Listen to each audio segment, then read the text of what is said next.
Eu quero continuar nesse sentido, e um outro motivo, ou um motivo para o qual Deus nos criou, o propósito para o qual Deus nos criou, Ele espera, Ele deseja, Ele quer que sejamos semelhantes a Jesus.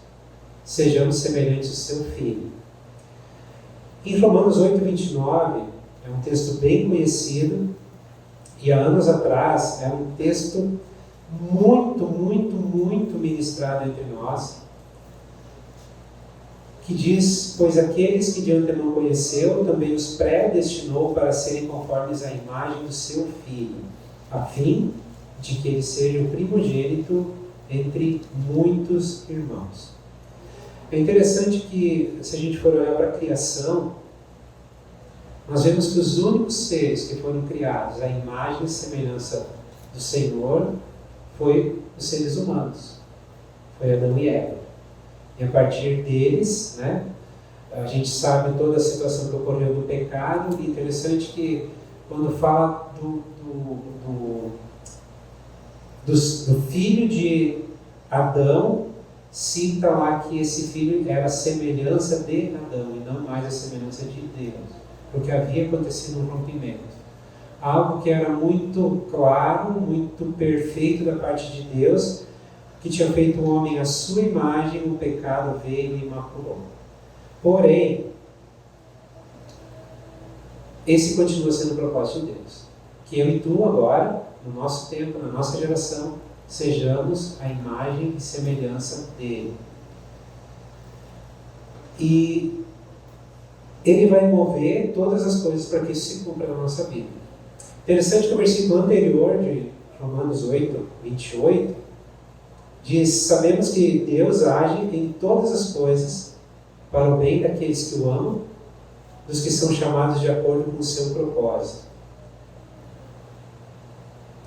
E se a gente for olhar nesse sentido que estamos falando, nós vemos que Deus ele usa todas as circunstâncias, tudo que nos rodeia, tudo que acontece conosco, e Ele usa para que esse propósito seja cumprido, para que nós nos tornemos semelhantes ao Seu Filho, para que nós voltemos à originalidade lá no Éden.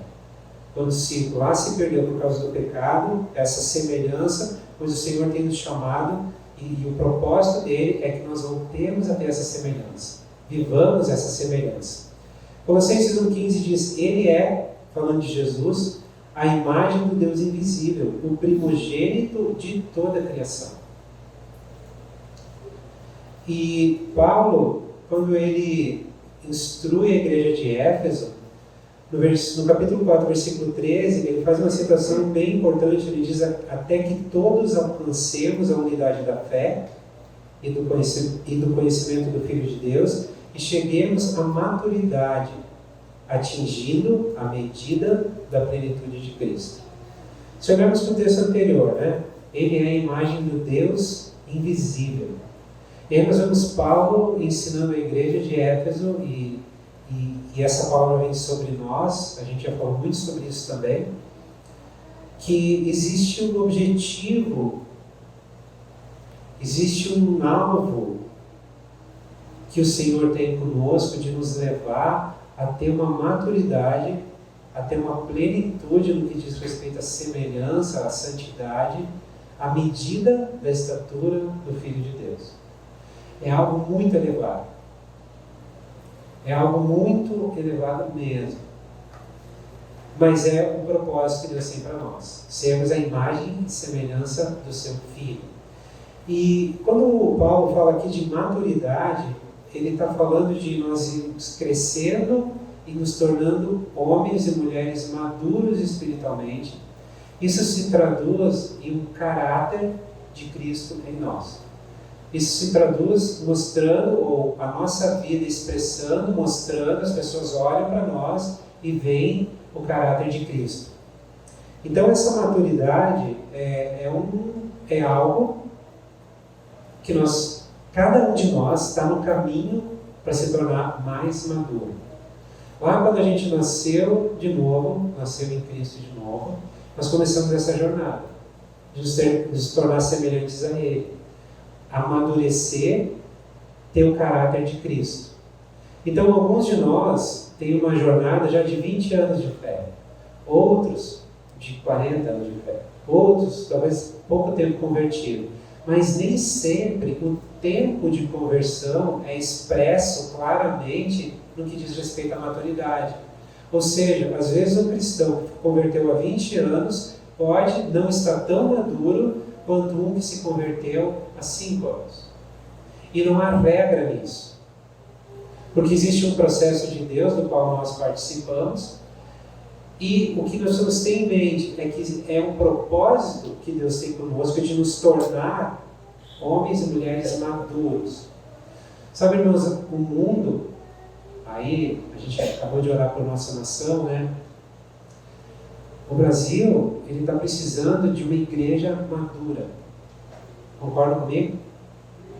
De cristãos maduros, que expressem o caráter de Cristo.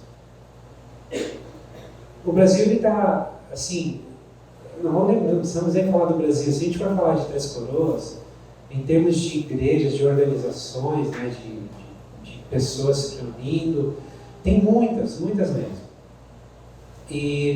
Mas a pergunta sempre que fica é, a verdadeira igreja, tirando placas, tirando templos, tirando tudo isso fora, porque isso não caracteriza a igreja de Jesus. Olhando para as pessoas, a igreja de Três Coroas é uma igreja madura? Eu creio que nós estamos num processo, sim. Talvez poderíamos e deveríamos estar bem avançados nesse processo. Eu estou falando em termos gerais, tá, irmãos? Começando por nós, mas em termos gerais, no que diz respeito à igreja de Jesus. Precisa haver um crescimento nessa maturidade. E nos levar a essa maturidade é uma obra do Espírito Santo. Somente Ele, na verdade, pode gerar e construir o caráter de Cristo em nós. 2 Coríntios 3,8, que é um texto bem conhecido, Paulo ele diz, sendo transformados com glória cada vez maior, a qual vem do Senhor, que é o Espírito. Ele está falando aqui de uma transformação que vai acontecer nas nossas vidas. Tem uma outra versão que diz de glória em glória, essa diz de uma glória cada vez maior, ou seja, o Espírito Santo está formando em nós o caráter de Jesus. Ele está nos levando à maturidade, até chegarmos à medida da estatura de Cristo. Abel, quando eu vou chegar no meu ápice? Essa obra do Espírito é uma obra de vida inteira, da vida inteira. E às vezes outra pergunta que a gente faz é, mas em que nível eu estou? Eu acredito que a gente não precisa se preocupar com isso. Daqui a pouco tu vai entender por quê. Mas precisamos ter em mente que o Senhor nos chamou para sermos a imagem dele. O Senhor nos chamou para sermos cristãos, filhos, maduros. Ele nos chamou para expressarmos o caráter de Cristo. No passado, a gente buscou, eu vou falar de mim, no passado eu busquei muito o caráter de Cristo, mas depois de alguns anos, eu me dei conta que a forma que eu buscava o caráter de Cristo, ou expressar o caráter de Cristo, e até mesmo a forma que eu aplicava para procurar o caráter de Cristo nos meus irmãos, ou para ajudar eles a crescerem em maturidade, estava equivocada, porque eu estava baseado na lei. Então, uma vez baseado na lei, eu entendia que o meu esforço era suficiente, ou deveria pelo menos, ser o suficiente para que eu pudesse crescer em maturidade. E quando eu olhava para trás, eu via o oposto disso. Eu deveria estar em certo nível, de acordo com os meus padrões, e eu estava bem aqui, bem longe daqui. E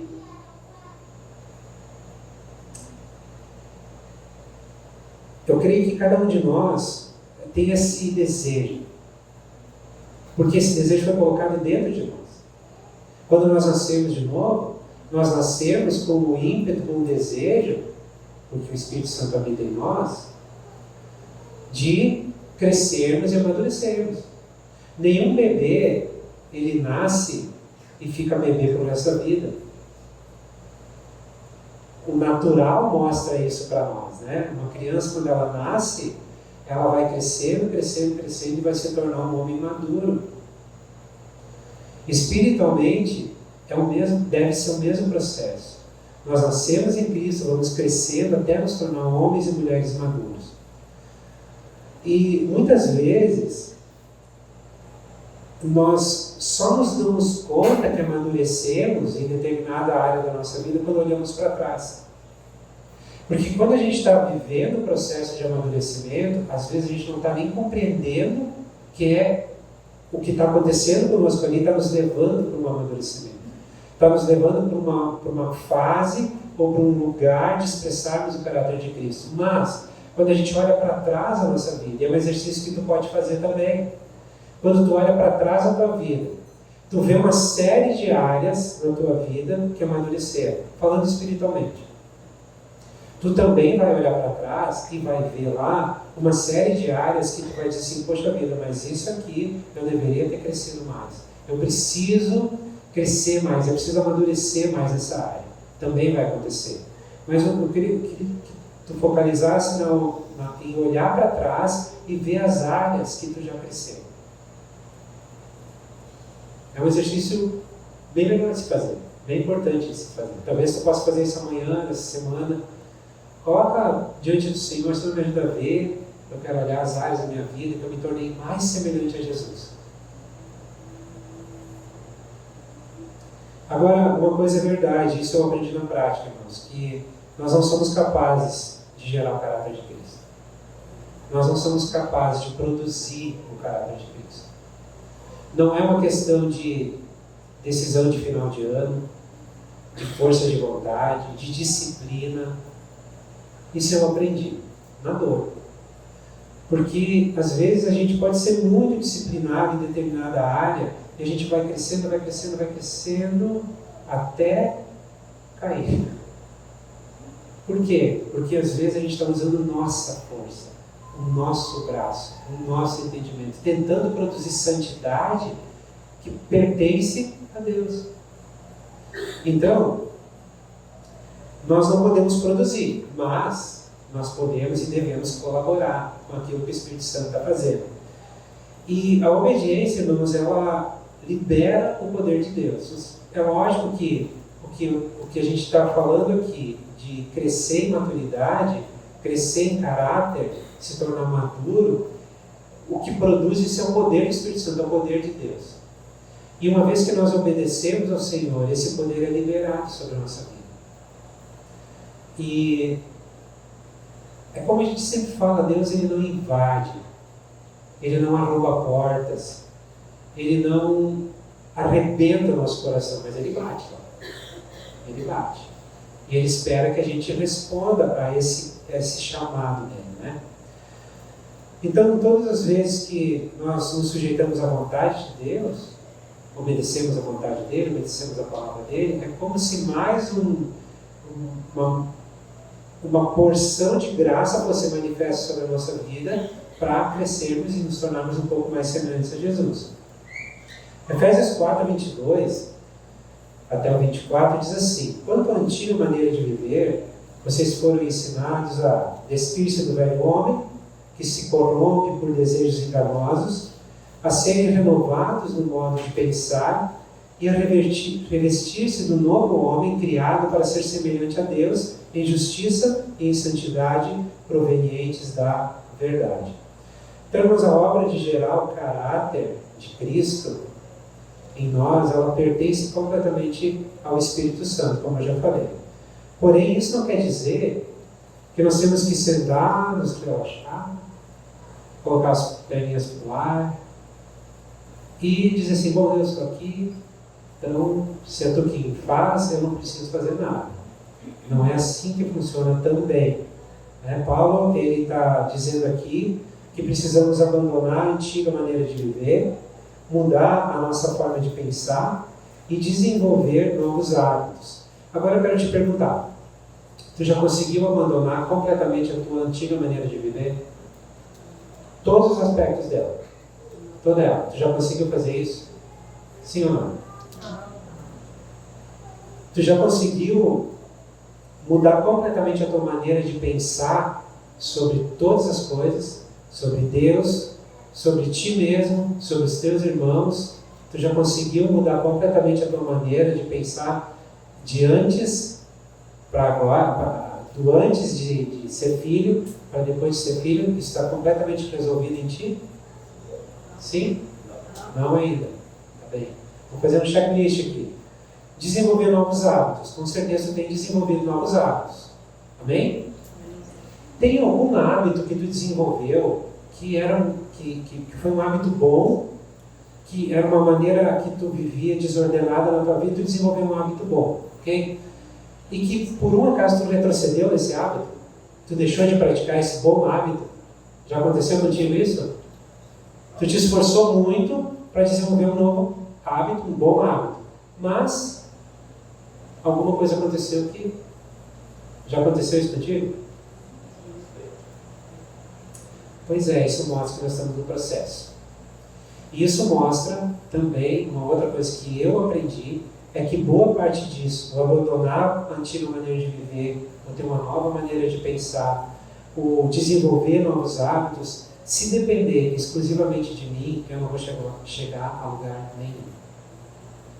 Tem pessoas que são mais disciplinadas, elas talvez progridam um pouco mais até cair, mas vão cair. Elas consigam crescer um pouco mais, até cair, mas vão cair. Porque se dependesse completamente de nós, o Espírito Santo em nós não seria mais necessário. O autor C.S. Lewis, ele fala um pouquinho sobre isso e recentemente eu estava lendo um livro dele, lembrei disso, fui lá buscar. Eu achei muito interessante a maneira que ele coloca. Ele diz assim: em certo sentido, a estrada de volta para Deus, vamos de novo. Em certo sentido, a estrada de volta para Deus é a estrada de esforço moral. Esforço para fazer, ok? De empenhar-se cada vez mais, né, para chegar então no objetivo.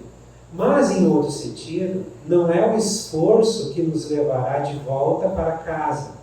Todos esses esforços estão nos levando a um momento vital em que dizemos a Deus: o Senhor é que terá que fazer, pois eu não consigo fazer isso. É claro que quando a gente pensa nesse agir de Deus em nós, às vezes a gente fica pensando, mas como isso funciona? O que eu faço? A gente sempre pensa assim, o que eu faço? Né? O que eu preciso fazer para esse negócio funcionar? Eu já perguntei isso umas 1000 vezes. Né? O que eu tenho que fazer para isso aí tudo dar certo? E tudo começa, irmãos, na verdade tudo começa numa mudança de confiança. Parar de confiar em nossos próprios esforços e confiar completamente em Deus. Abel, tu quer dizer então que eu não preciso mais fazer nada? Porque se Deus não fizer, tu também não vai conseguir fazer? Sim, de certa forma eu estou falando isso. Mas eu não estou dizendo que não precisa fazer nada. Porque quando a gente pensa, então Deus vai ter que fazer tudo, eu não posso fazer nada, a minha ideia então é, eu vivo do meu jeito, eu vivo de qualquer forma, e aí Deus vai fazer quando Ele quiser, da forma que Ele quiser, da maneira que Ele quiser. Mas não, Deus ele continua esperando uma cooperação da nossa parte. Mas precisa haver, irmãos, essa mudança de confiança. Eu não confiar mais nos meus esforços e confiar naquele que habita em mim, naquele que vive em mim. É Ele quem vai me trazer amadurecimento. Eu preciso continuar me esforçando? Sim. Eu preciso continuar procurando fazer a vontade do Pai? Claro. Mas com um foco de que Jesus em nós é quem vai fazer a vontade do Pai. Ele é o único que pode. Jesus em nós é quem vai nos levar a uma maturidade. Ele é o único que pode. O C.S. Lewis ele continua dizendo o sentido em que um cristão deixa as coisas por conta de Deus é que ele deposita toda a sua confiança em Cristo. Isso é, acredita que Cristo de alguma forma compartilhará com ele a obediência humana perfeita que ele assumiu desde o seu nascimento até a sua morte na cruz. Que Cristo tornará o homem um ser mais à sua semelhança e, em certo sentido, compensará as suas deficiências. Eu achei muito interessante a maneira de ele colocar isso. Então, confiar em Jesus é isso. É colocar a expectativa e a tua fé nele, que é o único que pode suprir as lacunas que tu tem na tua vida. É o único que pode te ajudar a mudar maus hábitos. É o único que pode te levar a um amadurecimento espiritual, te levando para um outro nível, para um outro patamar que é mais semelhante a ele mesmo. E ele continua dizendo, é evidente que confiar nele significa tentar fazer tudo o que ele diz. Pois não haveria sentido em dizer que você confia em uma pessoa se não segue o seu conselho. Assim, se você realmente se entregou a ele, podemos concluir que esteja tentando obedecer.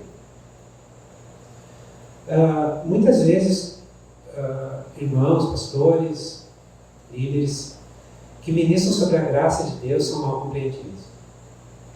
E normalmente são taxados de homens que pregam libertinagem. Eu mesmo já fiz isso, né, no passado longínquo. Depois que eu entendi de verdade o que é a graça de Deus, compreendi que Jesus que morreu por mim na cruz, ele também habita em mim para viver a vida dele em mim, mudou completamente a minha maneira de pregar a graça de Deus, de ver o Evangelho. Não quer dizer que eu não devo fazer nada de forma alguma. A palavra está aqui, ela deve ser cumprida e eu preciso fazer tudo o que eu posso, mas eu preciso compreender que tudo que eu fizer não é o suficiente.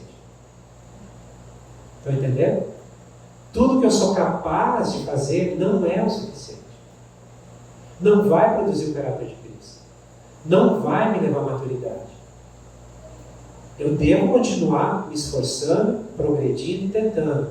Mas tudo que eu fizer não é suficiente se Jesus não participar disso. É por isso que ele habita em nós. É por isso que Paulo disse que o mistério que estava oculto nos séculos foi revelado, que é Cristo em nós, a esperança da glória. E interessante que essa formação de caráter, irmãos, ela acontece, do caráter de Cristo, né, em nós, ela acontece através do nosso relacionamento com Deus, relacionamento uns com os outros, com aquilo que acontece na nossa vida. Tudo isso junto coopera para que o caráter de Cristo seja formado em nós e nos leve a um amadurecimento. Em Filipenses 2,12, tem um outro texto que é interessante. A gente pode olhar esses dois aspectos de o que eu faço e o que Deus faz, né? Ou como funciona isso. Em Filipenses 2,12, Paulo diz assim: meus amados, como sempre vocês Assim, meus amados, como sempre vocês obedeceram, não apenas em minha presença, porém muito mais agora, na minha ausência. Agora olha só, ponham em ação a salvação de vocês com temor e tremor. Quando a gente olha para essa parte da Escritura, ponham em ação a salvação de vocês com temor e tremor, nos dá a impressão, não sei se é assim para vocês também, mas nos dá a impressão de que tudo depende de nós. Eu vou dizer para vocês como eu via isso, como eu vivia o colocar em prática ou desenvolver a minha salvação. Bom, Jesus morreu na cruz por mim. Nunca duvidei disso. E desde o dia que eu soube que me falaram, ainda criança, eu criei. Jesus é o Filho de Deus e Ele morreu na cruz por mim, para perdoar todos os meus pecados. Mas a mensagem que não sei se me passaram ou que eu também entendi, é que a partir daquele momento, Jesus tinha feito a parte dele. Agora o restante dependia de mim. Eu precisava lutar, me esforçar, produzir algo que garantisse que eu não perderia a salvação que Jesus tinha me dado de graça. É uma contradição. Primeiro eu recebi um presente, agora eu preciso fazer de tudo para não perder esse presente.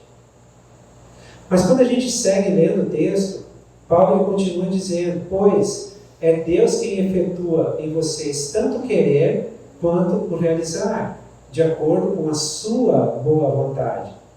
Então, na segunda parte, pois Deus quem efetua em vocês tanto querer quanto realizar, talvez pode deixar a ideia de que Deus faz tudo e nós não precisamos fazer nada.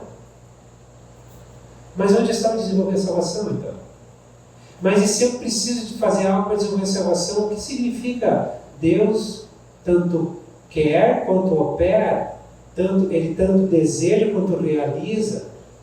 É que nós temos uma tendência, e é assim que nós funcionamos, seres humanos, né? A gente normalmente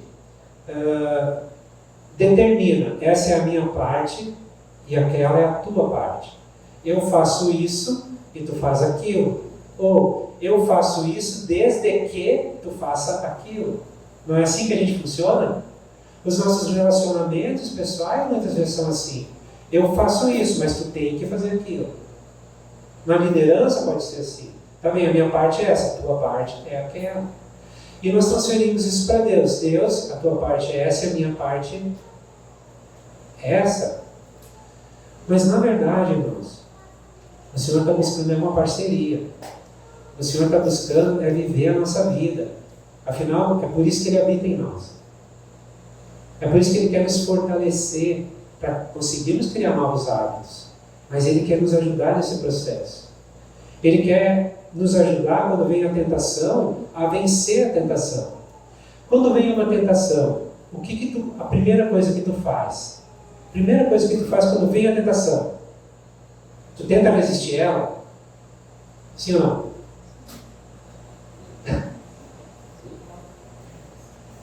Não. Quando vem a tentação, irmãos, não é pegadinha. Quando vem uma tentação, tu tenta resistir ela? De 1 a 100, quantas vezes dá certo? Não precisa responder. Tenta fazer uma coisa.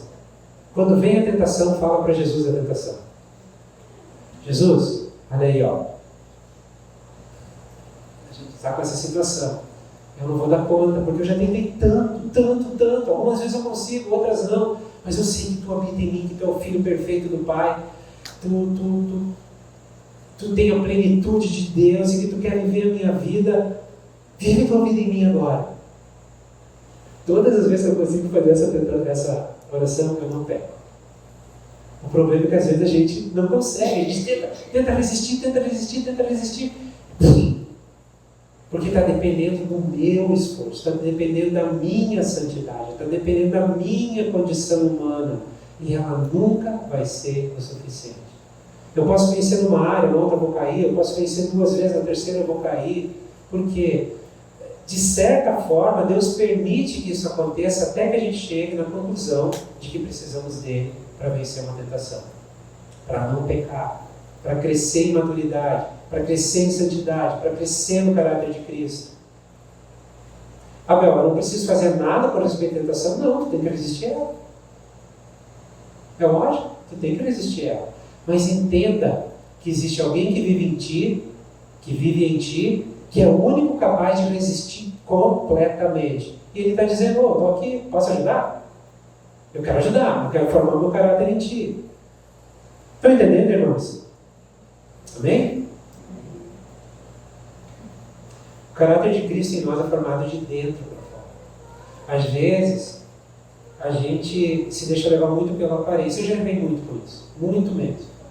A gente se deixa se levar pela aparência. Então, às vezes, a gente pensa que tal irmão é mais maduro que outro irmão. Ou que esse faz melhor do que aquele. Ou que esse é um líder melhor do que aquele. Se a gente olha para a aparência, daquilo que a gente consegue ver, a gente comete esse tipo de erro. A questão é que a maturidade, ou o caráter de Cristo é produzido de dentro para fora, porque ele vive no nosso espírito, ele está produzindo. A vida que está no espírito, ele vem trazendo para fora, até que seja visível aos nossos olhos. Ele espera que a gente participe disso, é óbvio, né? E talvez o maior esforço nesse processo todo que a gente precisa fazer, que a gente precisa ter a coragem de fazer, é de entrar totalmente nessa dependência de Cristo. É compreender completamente de que nós não vamos dar conta e que precisamos dele. Continuar nos esforçando, sim, mas a partir de um lugar de descanso. Isso é a mesma coisa do ministério, do servir as pessoas, do servir os irmãos, do servir o mundo. Né? É a mesma forma. Bel, então quer dizer que a graça diz que eu não preciso fazer nada para merecer o amor de Deus. Realmente, eu não preciso fazer nada para merecer o amor de Deus. Mas uma vez que eu recebi o amor de Deus, eu vou continuar não querendo fazer nada? Essa é a questão. A questão é que eu não preciso falar do amor de Deus para alguma pessoa para que Deus me ame, porque Ele já me ama.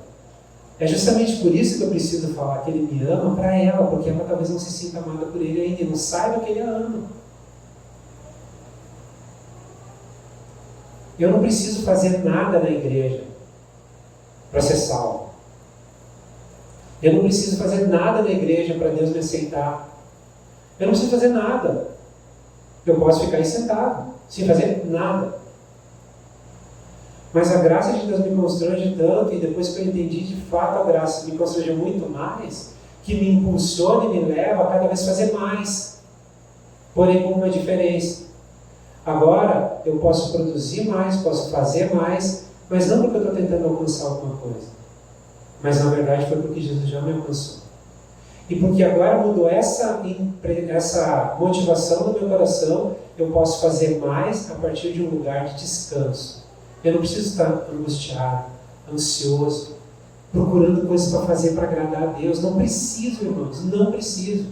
Eu sei que Ele me aceita, que Ele me ama. Apesar de todos os meus defeitos, eu sei que Ele me ama e Ele me aceita. Ele me vê justo, santo, porque Ele olha para mim e vê Jesus. E justamente por isso, funciona como uma mola que me impulsiona para fazer mais. Para desejar estar mais junto. Para não ficar, para ficar inquieto no sentido de procurar entender Deus, Senhor, qual é o próximo passo. Não ficar, tá bom assim, tá tudo certo, nunca teve tão bom. Não! Sempre pode estar melhor, porque nós estamos numa jornada de progresso, a gente está crescendo, se tornando cada vez melhor, cada vez mais semelhante a Jesus. Ele está nos levando para esse lugar, mas nós temos a nossa parte que nós cooperamos, não para alcançar algo, mas porque nós já fomos alcançados. Deus ele usa alguns meios para gerar o caráter de Cristo em nós. Ele usa a palavra dele, ele usa as pessoas, os irmãos ao nosso redor, e ele usa circunstâncias. A palavra, ela supre toda a verdade necessária para a gente andar em direção a fazer e a cumprir os propósitos de Deus. A palavra de Deus é a verdade, ela é a nossa bússola, ela é o nosso norte, ela nos dá o norte, ela nos diz, esse é o caminho que devemos seguir. Então Deus usa a palavra para nos instruir. Por isso que é tão importante ler a Bíblia. É tão importante tu abrir a Bíblia e ler ela.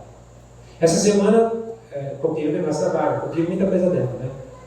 Semana passada eu escutei uma conversa na cozinha lá. E aí eu cheguei perto para ouvir o que estava acontecendo. Ela estava lavando o louço, fazendo comida, não lembro, com um fonezinho. Não, para eu escutar tinha que estar sem fone. Ela estava fazendo alguma coisa, escutando a Bíblia. Um aplicativo, e ela estava escutando a Bíblia. Aí outro dia eu vi ela sentada na sala, lendo a Bíblia e escutando a Bíblia. Ela ia escutando e lendo. Eu na hora pensei, E eu tentei fazer, gente, é muito legal. É muito legal. Parece que tu entra mais ainda na história. Então agora eu escuto e leio. Porque eu sei que a palavra de Deus ela é meu guia. E eu preciso praticar isso. Tem um monte de aplicativo que faz isso. Procura que usa. A gente precisa aprender a usar esse trem aqui pro bem, tá? A fé vem pelo ouvir. Eu lembrei dessa palavra também. Sabe? A fé vem pelo ouvir. Então a gente está escutando a palavra. E ela vai entrando. Um dia eu li um livro onde o autor deu um exemplo de um fazendeiro, acho que eu já falei isso aqui, de um fazendeiro que chamou o filho e mandou o filho buscar água no riacho para pegar uma horta com um balaio, esses balaios de milho. E o menino disse para ele, pai, como eu vou buscar água? vai sair toda a água para chegar aqui. Tu pode fazer isso, por favor? E o menininho, em obediência, foi lá e fez. E ele foi umas 2 ou 3 viagens e ele cansou de pai, não dá. Daí o pai disse para ele, deixa eu te ensinar uma lição. Realmente tu não conseguiu trazer a água de lá para pegar a horta aqui, mas olha como vai lá e ficou limpo. Aí ele disse assim, a palavra de Deus funciona da mesma forma. Às vezes a gente lê, ouve, escuta, e só parece que ela não está produzindo nada. Mas no mínimo dos mínimos, ela está nos limpando. Mas ela está produzindo muito em nós, que às vezes a gente não se dá conta, não percebe, vai perceber quando vier a tentação, vai perceber na hora de tomar uma decisão, que aí vai vir aquela palavra, aquele texto, aquele exemplo, aquela atitude do personagem bíblico, que é uma forma de Deus falar conosco. Deus também usa os irmãos, eles suprem o apoio que nós necessitamos para crescer. Isso fala de discipulado, que a gente ainda vai vir falar, né?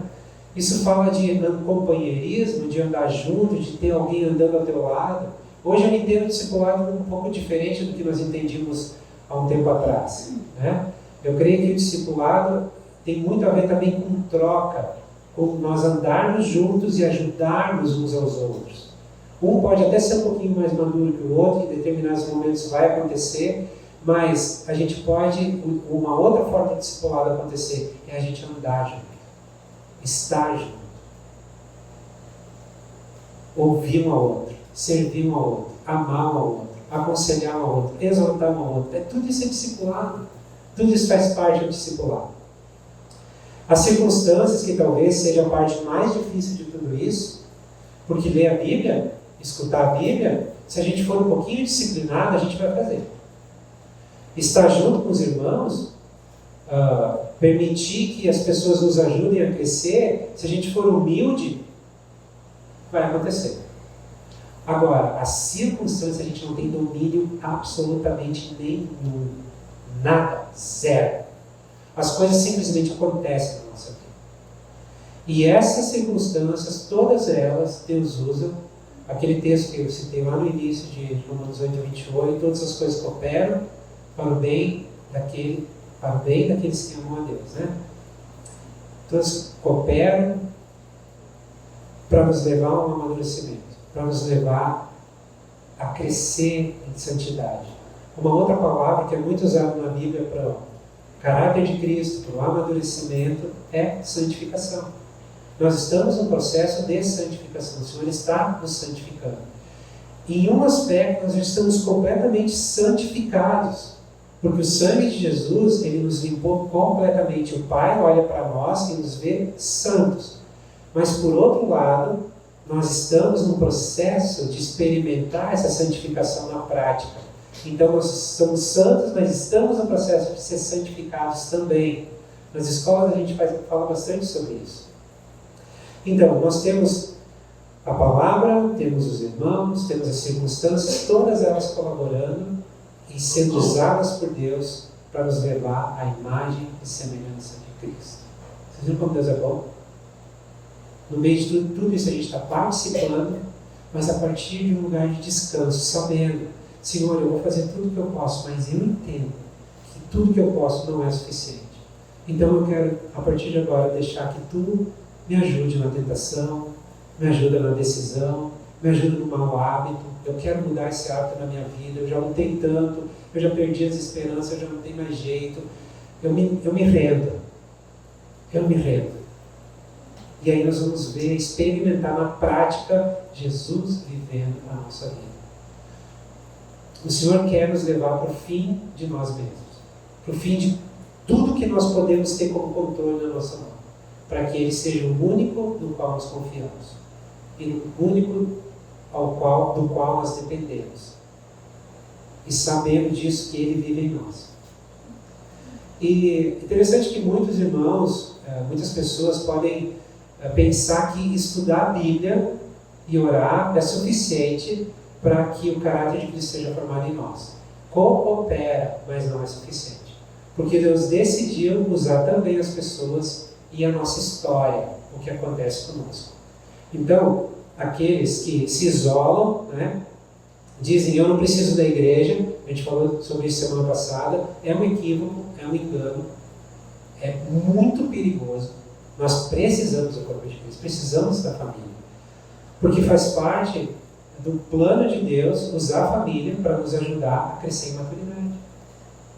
Faz parte do plano de Deus usar tudo que acontece conosco, a nossa história, para nos ajudar a crescer em maturidade. E para finalizar, irmãos, se tornar semelhante a Jesus é um caminho longo que dura a vida inteira. Se tu achou que tu ia sair hoje aqui com a solução de todos os teus problemas, eu preciso te dizer que dura a vida inteira. Porém, a solução de todos os teus problemas, tu já tem. Jesus. Amém? Olha o que Paulo fala em Filipenses 1,6. Estou convencido de que aquele que começou boa obra em vocês vai completá-la até o dia de Cristo Jesus. Tu recebe essa promessa? Paulo foi convencido dessa palavra. Convencido é diferente de tu saber ela, de tu saber que isso vai acontecer, mas ele foi convencido. Ele não tinha dúvida, ele sabia, tinha certeza de que aquele que começou boa obra vai completá-la até o dia de Cristo Jesus. E a boa obra de Cristo em nós é nos levar, a boa obra do Pai em nós, é nos levar, através da vida de Cristo, através da atuação do Espírito Santo em nós, nos levar à maturidade até o dia de Cristo Jesus. Amém? Um dia nós vamos olhar para trás, ou vamos olhar para frente, sei lá para que lado, mas a gente vai olhar para a nossa vida e vai dizer: Jesus, tu completou a obra. Onde é que estão aqueles pensamentos que eu lutava e não estão mais aqui? Onde está aquela dor? Onde está aquele sofrimento? Onde está o meu medo? Não está mais aqui. Tu completou a obra. E o Senhor, como Ele é infinito na sua graça, infinito no seu poder, Ele vai durante toda a eternidade nos completando e fazendo e operando em nós. E nós vamos cada vez mais ficar semelhantes a Ele, porque Jesus é infinito em santidade. Não há comparação. Então nós vamos estar talvez num processo constante, eterno, de nos tornar cada vez mais semelhantes a Ele. Cada vez mais semelhantes a Ele. Mas esse processo começa hoje. Já está acontecendo na nossa vida, na verdade, há muito tempo. A gente sentindo ou não, Ele está trabalhando. A gente compreender isso ou não, Jesus está trabalhando. Amém? Quero convidar os gurias para vir aqui ministrar uma canção. E eu queria que a gente orasse sobre isso agora. E talvez assim como eu, tem áreas na tua vida que tu tem te esforçado muito, tu tem lutado, tu tem tentado enfrentar, e o que tu tem encontrado na prática é frustração, tu está perdendo a batalha. E talvez seja um pecado, talvez seja uma falha de caráter, talvez sejam maus hábitos que tu já fez de tudo para tentar mudar e não consegue. Tem uma série de coisas em nós que está sendo ministrada por Deus, né? E somos diferentes. Eu poderia falar de mim, mas é uma coisa muito pessoal de cada um de nós. O que é que Jesus quer fazer em ti hoje? O que é que Ele está trabalhando hoje? Como? Do que Ele está trabalhando hoje? E talvez as circunstâncias, o aperto, vocês sabem que a azeitona, para que seja produzido o óleo de oliva, ela precisa ser amassada, apertada, espremida, moída, para que lá embaixo saia o óleo que é tão saudável. Outro dia estávamos fazendo um passeio, a gente encontrou por um acaso um homem que cultiva, que tem olival, que se chama, acho que é, né? Uma plantação de oliveiras, e centenas de hectares plantados. E aí, a gente conversando ali, a gente perguntou, escuta, diz uma coisa, a fruta in natura, lá no pé, dá para pegar ela e comer? Aí a resposta que ele deu, ela é intragável. Ou seja, é impossível, não dá. A gente diz que é horrível. Então eu fico pensando, aquela frutinha lá, se não fizer o processo correto nela, ela não serve para nada. Existe um processo na nossa vida, sendo feito por Deus, para tirar o melhor de nós, extrair o melhor de nós, que é a vida de Cristo. É um processo de quebrantamento, onde a gente é moído, é amassado, é espremido, é o quebrantamento, mas é para quê? Para nos castigar? Não, não tem nada a ver com castigo, tem a ver com amor, tem a ver com um plano eterno, um propósito eterno, que é nos fazer semelhantes a Jesus, nos dar um caráter como Jesus, nos amadurecer. Então essas coisas que estão acontecendo na tua vida, estão te espremendo tanto hoje, talvez tu possa render isso diante do Senhor. Tu vai render hoje, daí tu vai dizer assim, meu, aí vai estar resolvido. Talvez não, mesmo vai ter que render de novo. Na terça-feira outra vez, na quarta mais uma vez. Talvez tu vai estar rendendo daqui a um ano. Mas é isso que o Senhor quer. É isso que funciona. É isso que funciona, irmãos. Então eu queria orar contigo nesse sentido agora. Um dos propósitos de Deus é que nós sejamos semelhantes a Ele, ao Seu Filho, em caráter, em maturidade, em vida plena.